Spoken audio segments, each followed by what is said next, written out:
What's your name, Angel?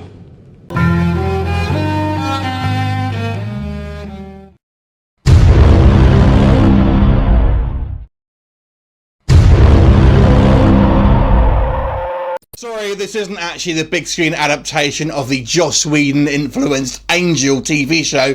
No, this is a 2015 British horror film that tries to do something a little bit different, I have to say, in mashing up a couple of genres here.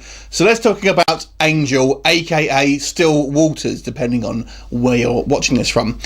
So, like I said, this is a bit of a mashup, really, and it's a mashup between a kind of a straight slasher movie or serial killer movie, combined with elements of, I guess you would call it maybe espionage or a kind of corrupt government type kind of police drama, really. So it has kind of two storylines that are basically kind of going alongside each other, are kind of connected and end up sort of converging towards the end of the film. So let's talk about them sort of individually. So I guess the main story here, and I think obviously what really drives this, is the story that involves Angel, who is this female serial killer.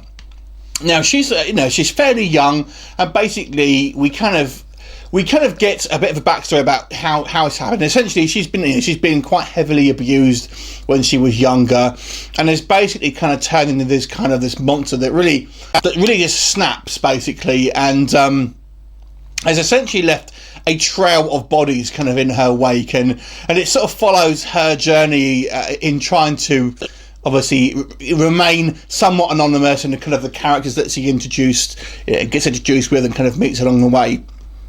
And I have to say, this is a pretty interesting storyline, because for a start, it's interesting seeing like a female serial killer, and the way she's kind of played is not, I would say, a typical of like a sort of serial killer. It's an interesting sort of take on it, really.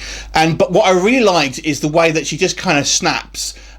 She sort of tries to have these kind of like these normal things in her life, but something just sets her off, and she just absolutely snaps, and there's no like messing around with her. She just snaps and then takes action. I mean, she'll have like there's a point, not going too spoilery, where she starts to maybe have a little bit of a love interest. You think, oh, maybe this is a chance for normality here, but obviously things happen, and I won't spoil it for you, but it's a pretty interesting storyline, and it's played quite subtly by the actress who actually plays Angel herself. I thought she's done pretty good job here, and that storyline is certainly the stronger storyline in my opinion.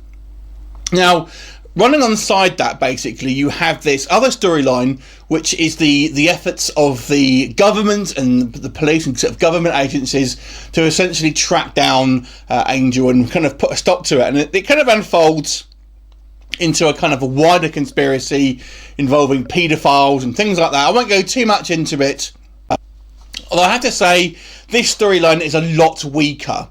And as the film progresses, this kind of gets more and more. We spend more and more time on that sort of storyline, unfortunately. So the problem is with this one is it's a bit confused about what's going on, and we have it's a bit unbelievable. It's very convoluted. I think the actors involved in that storyline aren't particularly great. John Hannah, I guess, is the biggest name here, who actually is okay in this, but there's like a female operative named Bradbury. It's just a horrible actress, and it comes across as really sort of cheesy, and it's unnecessary. They spend so much time with certain kind of these sort of minor characters in certain scenes. You think, why are we having these scenes? It seems very unnecessary to me. And when you kind of think about this side of the film, essentially, I don't know, it just seems a little bit ridiculous to me. And as we kind of drip thread information as the film progresses, and at first it doesn't really make a lot of sense about what's going on, but as the film progresses, we find out what the actual situation is and why people are involved, for example, and it kind of makes sense, but at the same time it's quite far-fetched in my opinion, and the things that transpire, it's really saying that the government is essentially working against this to a certain degree. So I don't think it was wholly successful on that side of it. It's interesting to a point, but it's just a little bit silly, just a little bit stupid, and quite poorly put together. So I feel like this is really a film of two halves. Whilst the actual serial killer bit I felt was kind of well written, well directed, and had interesting characters, the police side of it was confused, poorly scripted, and poorly acted. So unfortunately, it's a bit of a mishmash. I mean, the police side of it does have some interesting elements to it, I suppose, and it does add something new to a kind of a horror genre. So I will give it that, because it obviously, most sort of slasher films or serial killer films, tend to follow a certain formula, and I have to give this one applause for trying something different and having a little bit of an original take to it. I wish it was a little bit more successful in the way it kind of merged these two genres, but nevertheless, I have to applaud the attempt at it. But overall, I think the certainly the serial killer part of it was very interesting and really deserved to be watched. And the other part of it you can kind of take or leave it. So there you go.